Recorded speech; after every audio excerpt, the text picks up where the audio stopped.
Police এবং গুন্ডারা খুঁজছিল সেই নির্ভীক সাংবাদিককে। পুলিশের চোখে ধুলো দিয়ে বিরাট আলমারির মধ্যে নিজেকে আত্মগোপন করে শিলিগুড়িতে সাংবাদিকতা করেছেন তুষার প্রধান। সেই সাংবাদিক দিনরাত পুলিশ প্রশাসন এবং গুন্ডাদের বিরুদ্ধে কলম ধরতেন। তার খরার কলমের জেরে ৮০ দশকের শেষে কেঁপে উঠত শিলিগুড়ি। দুর্নীতিবাজদের রাতের ঘুম তিনি কেড়ে নিয়েছিলেন ডানপথ পত্রিকা সম্পাদনার মাধ্যমে। এখন তিনি অসুস্থ অবস্থায় কলকাতাতে রয়েছেন, কিন্তু সিনেমার গল্পের মতো বাস্তবেও যে এমনভাবে সাংবাদিকতা সম্ভব তা তিনি দেখিয়ে গিয়েছেন ৮০ দশকের শেষে, ৯০-এর দশকের শুরুতে।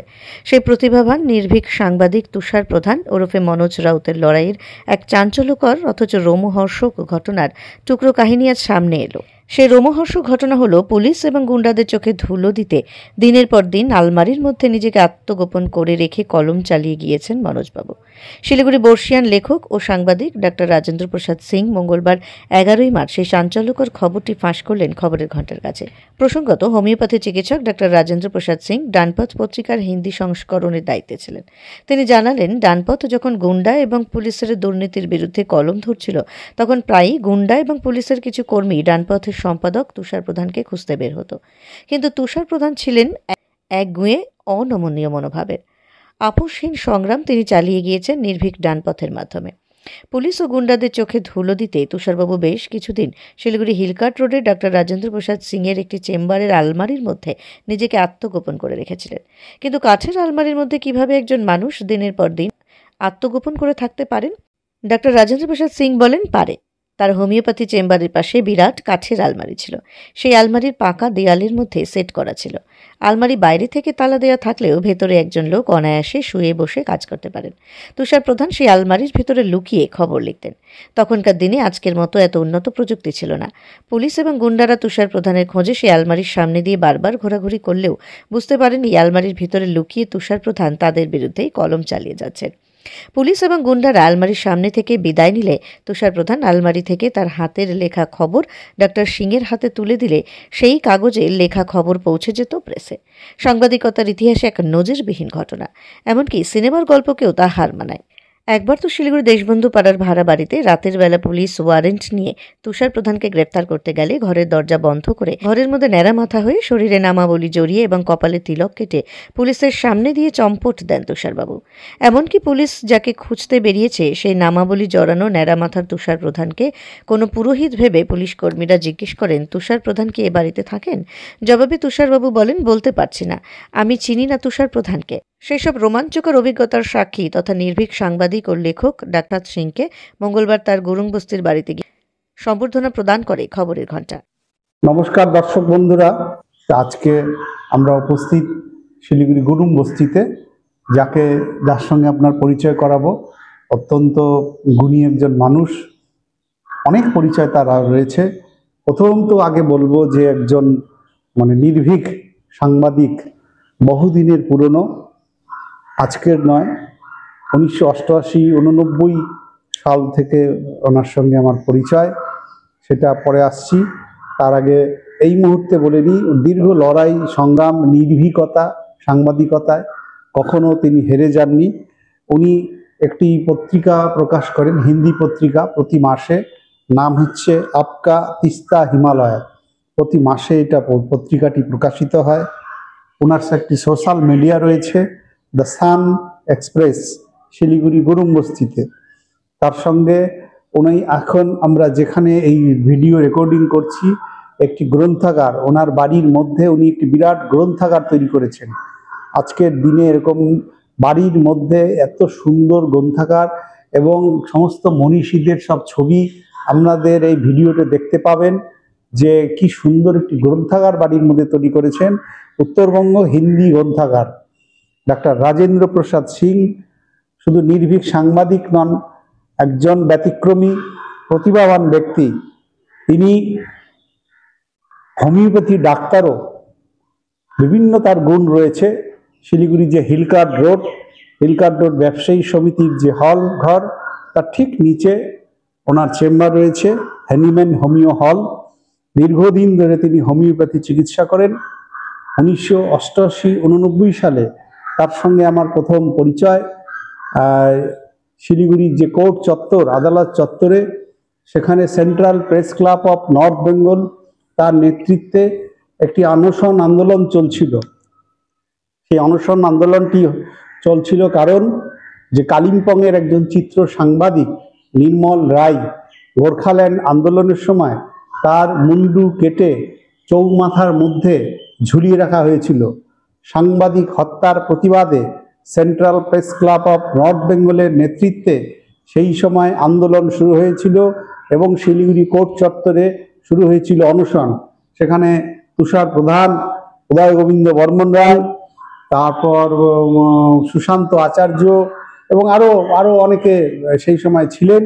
তারা তপন দাস তাদের নেতৃত্বে সব আন্দোলন চলছিল এবং সেইখানে ডাক্তার রাজেন্দ্র প্রসাদ সিং এর সঙ্গে আমার প্রথম দেখা হয় এবং তারপর তখন তো রাইটার্স বিল্ডিং ছিল, প্রতিবাদ আন্দোলন করতে গিয়ে রাইটার্স বিল্ডিং অভিযান করেছিলেন। পরবর্তীতে আরো বিভিন্ন রকমের সাংবাদিকের ওপর যেখানে আক্রমণ হয়েছে, আঘাত এসছে, উনি রুখে দাঁড়িয়েছেন ব্যক্তিগতভাবে, কলম ধরেছেন নির্ভীকভাবে, বিভিন্ন দুর্নীতির বিরুদ্ধে, অন্যায়ের বিরুদ্ধে হুমকি এসছে, আক্রমণ এসছে, কখনো মাথা নিচু করেননি, লড়াই করে আজকে এই জায়গায় পৌঁছেছেন। আজকে তো বয়স তাও কত হবে, 67।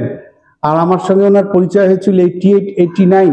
তার আগে থেকেই উনি সাংবাদিকতা করেন, হিন্দি পত্রকারিতা বিভিন্ন সময়, এবং ডানপথ যখন নির্ভীক সাংবাদিকতায় প্রতি মুহূর্তে ডানপথের সাংবাদিকদের প্রাণনাশের হুমকি, প্রতি মুহূর্তে জীবনের ঝুঁকি, সেই সময়ে তিনি ডানপথের হিন্দি সংস্করণের দায়িত্ব গ্রহণ করেছিলেন এবং ডানপথ হিন্দি সংস্করণ বেশ সফলভাবে পরিচালনা করেছিলেন। আজকে এই ডাক্তার রাজেন্দ্র প্রসাদ সিং এর মতো সাংবাদিক, নির্ভীক সাংবাদিক খুব মানে পাওয়া মুশকিল। গণতন্ত্রে প্রয়োজন যে সত্যি কথাটা সত্যিভাবে বলা, নির্ভীকতা, এবং অবশ্যই তথ্য প্রমাণ দিয়ে বলতে হবে। সেটা কিন্তু ডাক্তার আর.পি. সিং নামে পরিচিত ডাক্তার রাজেন্দ্র প্রসাদ সিং এখনো করে চলেছেন। আমরা ওনার কাছ থেকে শুনবো যে এই যে পুরনো দিনের সাংবাদিকতা, ডানপথের সাংবাদিকতা, তারপরে এখন উনি কিভাবে করছেন সেগুলো আমরা শুনবো। তার আগে আমরা আমাদের খবরের ঘন্টার পক্ষ থেকে ওনাকে আমাদের বিশেষ শ্রদ্ধা আমরা নিবেদন করছি। প্রথমে আমরা ওনাকে খাদা পরিয়ে নিচ্ছি। ডাক্তার রাজেন্দ্র প্রসাদ সিং শ্রদ্ধেয় দাদা শিলিগুড়ি গুরুং বস্তিতে তিস্তা হিমালয় নামে একটি পত্রিকা প্রকাশ করেন, the sun express. Owner social media, ইউটিউবে আপনারা দেখবেন। তারপরে উনি একজন হোমিওপ্যাথি ডাক্তার, প্রচুর পেশেন্ট মানে ওনার কাছে এসে সুস্থ হয়ে যাচ্ছেন, অনেক দুরারোগ্য ব্যাধি নিয়ে আসছেন, সেগুলো উনি ওষুধ চিকিৎসার মাধ্যমে সুস্থ করে দিচ্ছেন। আর হোমিওপ্যাথিতে তেমন খরচা নেই। রিয়েলি গ্রেট পার্সন এবং ট্যালেন্টেড মানুষ। আজকে থেকে ওনাকে দেখছি না, একদম একই রকম, কোনো পরিবর্তন নেই। এবং এই বয়সে এসেও এখনো সাহস, অদম্য সাহস, রিয়েলি গ্রেট। তাকে আমার প্রণাম। সাংবাদিকতায় দরকার।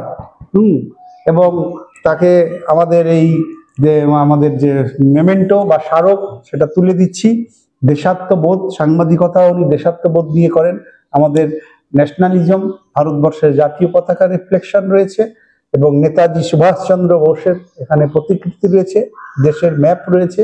নেতাজি সুভাষচন্দ্র বোসের ভাবনা, দেশপ্রেমের ভাবনা, সেটা ছড়িয়ে দেওয়ার জন্যই আমাদের এই ওনাকে আমাদের বিশেষ এই শ্রদ্ধা।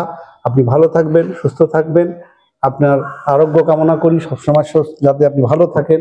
তার সঙ্গে একটি গাছের চারা, অনেক ধন্যবাদ।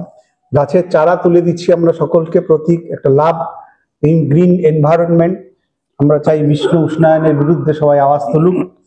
ওনার কাছ থেকে এখন আমরা দুটো কথা শুনবো। ডাক্তার রাজেন্দ্র প্রসাদ সিং, তুষার প্রধানের নেতৃত্বে ডানপথের যে মুভমেন্ট চলছিল সাংবাদিকতায়, সেখানেও তিনি ছিলেন, একসঙ্গে মানে খবরাখবরগুলো করেছেন। কাদের বিরুদ্ধে খবর করেছেন, কি খবর করেছেন, সব বিস্তারিত এখানে বলা সম্ভব না, আমরা বলছিও না। কিন্তু উনি নির্ভীকতা করেছেন, এই ব্যাপারে কোনো মানে প্রশ্ন থাকতে পারে না। আপনাকে প্রণাম। আপনি যদি কিছু, এবং আমার বয়স তখন খুবই ছোট যখন ওনার সঙ্গে পরিচয়, আমার মানে বলা চলে কৈশোর অবস্থা। ওনার কাছ থেকে অনেক ইন্সপিরেশন পেয়েছি, অনেক গাইডেন্স দিয়েছেন, অনেক সহযোগিতা করেছেন। আপনি একটু যদি কিছু মেসেজ দেন। শিলিগুড়ি যারা পুরানো মানুষ, শ্রদ্ধেয় মানুষ, ওনারা নিশ্চয় ডান পথের নাম শুনেছে। আর ডান পথের যে কৃতিত্ব সেটা মনে হয় এখন পর্যন্ত খুব ভুলেনি। সংবাদ জগতের সে সময় কয়েকজন ভেটেরান পত্রকার মিলে ডান পথের প্রকাশন এবং সম্পাদন আরম্ভ করেছিলেন। ওর মধ্যে মনোজ রাউত উর্ফ তুষার প্রধান নাম আমরা ভুলতে পারি না। উনার উদ্যোগে ডান পথের সম্পাদন এবং প্রকাশন আরম্ভ হয়। গুডউইল প্রেসের সে সময় যিনি চার্জে ছিলেন মানিকদা ওই প্রকাশনের দায়িত্ব নিয়েছিলেন। পাবলিশারের দায়িত্ব নিয়েছিলেন। উনি পাবলিশার ছিলেন। সম্প্রতি উনি মারা গেছেন, তার আত্মার প্রতি আমাদের শ্রদ্ধা। সম্প্রতি উনি আমাদের মধ্যে নেই। উনার দিবঙ্গত প্রাণের প্রতি আমার যথেষ্ট সম্মান আছে। উনাকে শ্রদ্ধা আমি জ্ঞাপন করছি।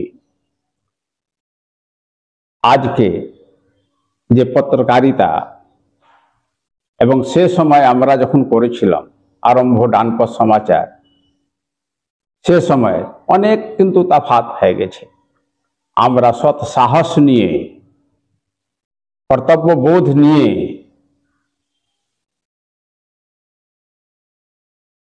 যে সত্যি খবরগুলো, প্রশাসনের যে করাপশন, সোশ্যাল সমস্যাগুলোকে নিয়ে আমরা নির্ভীকভাবে কিন্তু ডান পথে খবর করেছি। এবং ডান পথে যে হিন্দি এডিশন ছিল তার দায়িত্বে আমি ছিলাম, বাংলা এডিশনের দায়িত্বে মনোজ রাউত ছিলেন। মনোজ রাউত উর্ফ তুষার প্রধান সে সময় আমার পাশে বসে আছে। আমার অনুজ বাপি ঘোষ ইনি ছিলেন, রাজকুমার দাস ছিলেন, আরো অনেকে ছিলেন, যারা আমরা একসঙ্গে মিলে একটা টিম হিসাবে কাজ করেছিলাম। এবং শুধু শিলিগুড়ি না,